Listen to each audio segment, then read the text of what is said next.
सभी को जय हिंद। कैसे हैं आप लोग? फिजिक्स की क्लास में आज हम यहाँ पर डिस्कस करने वाले हैं एक बहुत ही इम्पोर्टेंट टॉपिक, प्रेशर। तो आज की क्लास में यहाँ पर हम लोग डिस्कस करेंगे कि प्रेशर क्या होता है, प्रेशर की डेफिनेशन के बारे में डिस्कस करेंगे और इसके फार्मूले के बारे में भी डिस्कस करेंगे। और यहाँ पर हम लोग प्रेशर की डिफरेंट टाइप्स की जो यूनिट्स होती हैं उनके बारे में भी समझने वाले हैं। तो देखो, सबसे पहले देखते हैं कि प्रेशर क्या होता है, प्रेशर की डेफिनेशन क्या होती है। तो यहाँ पर हमने मेंशन किया है कि the force acting per unit area of a surface is called pressure. तो आप प्रेशर की डेफिनेशन यहाँ से याद कर सकते हैं कि the normal force acting per unit area of a surface is called pressure. अब देखो, यहाँ पर नॉर्मल फोर्स को आप लोग थ्रस्ट भी बोल सकते हैं, क्योंकि थ्रस्ट भी क्या है, एक फोर्स होता है।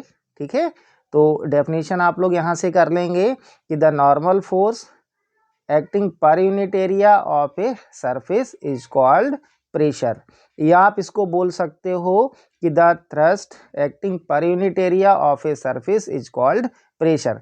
अब देखो, अगर इसके फार्मूले की बात करें तो प्रेशर इक्वल्स टू होता है थ्रस्ट अपॉन एरिया, या हम इसको लिख सकते हैं pressure equal to normal force upon area.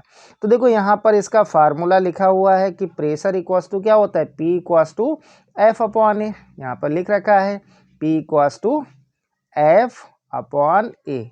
ये क्या है भाई, एरिया है, और F क्या है, यहाँ पर फोर्स है। तो pressure equals to force upon area. अब देखो, यहाँ पर हम लोग इसके बाद इसकी डिफरेंट यूनिट्स के बारे में भी डिस्कस करेंगे। तो उससे पहले आप लोग यहाँ पर थोड़ा ध्यान दीजिए। देखिएगा, यहाँ पर लिखा है P equals to F upon A. अगर हम बात करें यहाँ पर कि जो प्रेशर है वो एरिया के कैसा है बेटा, इन्वर्सली प्रोपोर्शनल है। यानी कि P एरिया के कैसा है, दोनों क्या हैं, एक दूसरे के इन्वर्सली प्रोपोर्शनल हैं। और आप इसमें ये ध्यान रखना कि प्रेशर जो है वो एरिया के इन्वर्सली प्रोपोर्शनल है। तो एरिया जितना कम होगा प्रेशर उतना ही ज़्यादा लगेगा, ये भी आप ध्यान रखना। और एरिया जितना ज़्यादा होगा प्रेशर उतना ही कम अप्लाई होगा, उतना ही कम लगेगा। ठीक है, तो आप ध्यान रखना कि एरिया अगर डिक्रीज हो रहा है, एरिया क्या हो रहा है, एरिया को अगर आप डिक्रीज कर रहे हो तो प्रेशर क्या होगा, इंक्रीज होगा। ठीक है, यानी कि एरिया जितना कम होगा प्रेशर उतना ही ज़्यादा लगेगा, ये आप ध्यान रखना। ठीक है, तो ये इंपॉर्टेंट पॉइंट है, एग्जाम में इस टाइप से पूछ लिया जाता है, तो आपको ये ध्यान रखना है। अब देखो, इसके बाद हम इसके एसआई यूनिट के बारे में डिस्कस करेंगे। एग्जाम में आपसे पूछ सकता है कि प्रेशर की एसआई यूनिट क्या होती है। तो देखो, P इक्वल्स टू क्या है, F अपॉन ए है, फार्मूला आपके सामने लिखा हुआ है। और F क्या है, फोर्स है। फोर्स की एसआई यूनिट क्या होती है, न्यूटन होती है, और एरिया की मीटर स्क्वायर।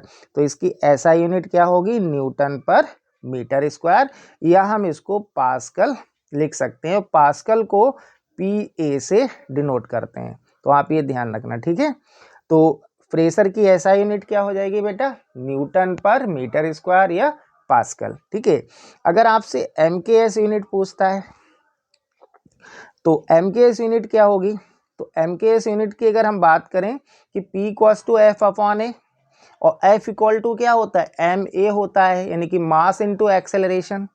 और मास को हम लिखते हैं, मास की MKS यूनिट क्या होती है, किलोग्राम, और एक्सेलरेशन की होती है मीटर पर सेकेंड स्क्वायर। तो हम बोल सकते हैं फोर्स की MKS यूनिट क्या होती है, किलोग्राम मीटर पर सेकेंड स्क्वायर। देखिएगा, हमने यही यहाँ पर लिखा है। और बटे में क्या है, एरिया, एरिया की क्या हो जाएगी, मीटर स्क्वायर।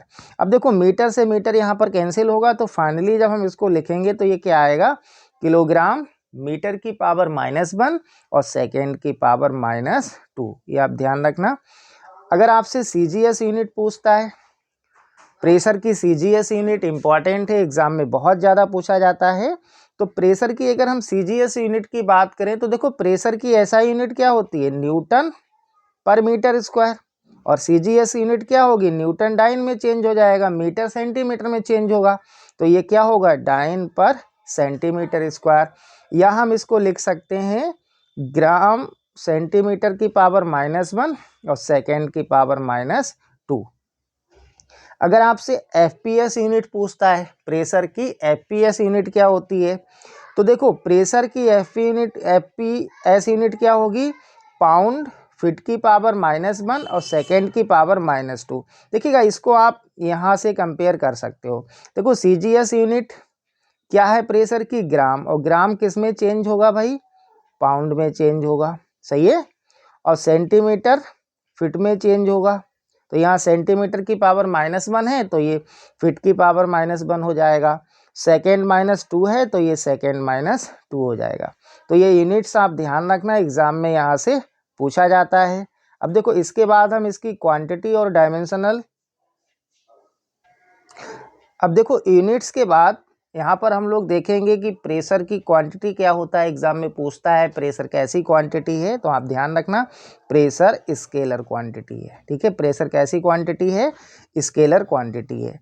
उसके बाद डायमेंशनल फार्मूला, प्रेशर का डायमेंशनल फार्मूला, तो अभी आपने पढ़ा था ना कि P = क्या होता है, F/A होता है, और F क्या है, फोर्स है।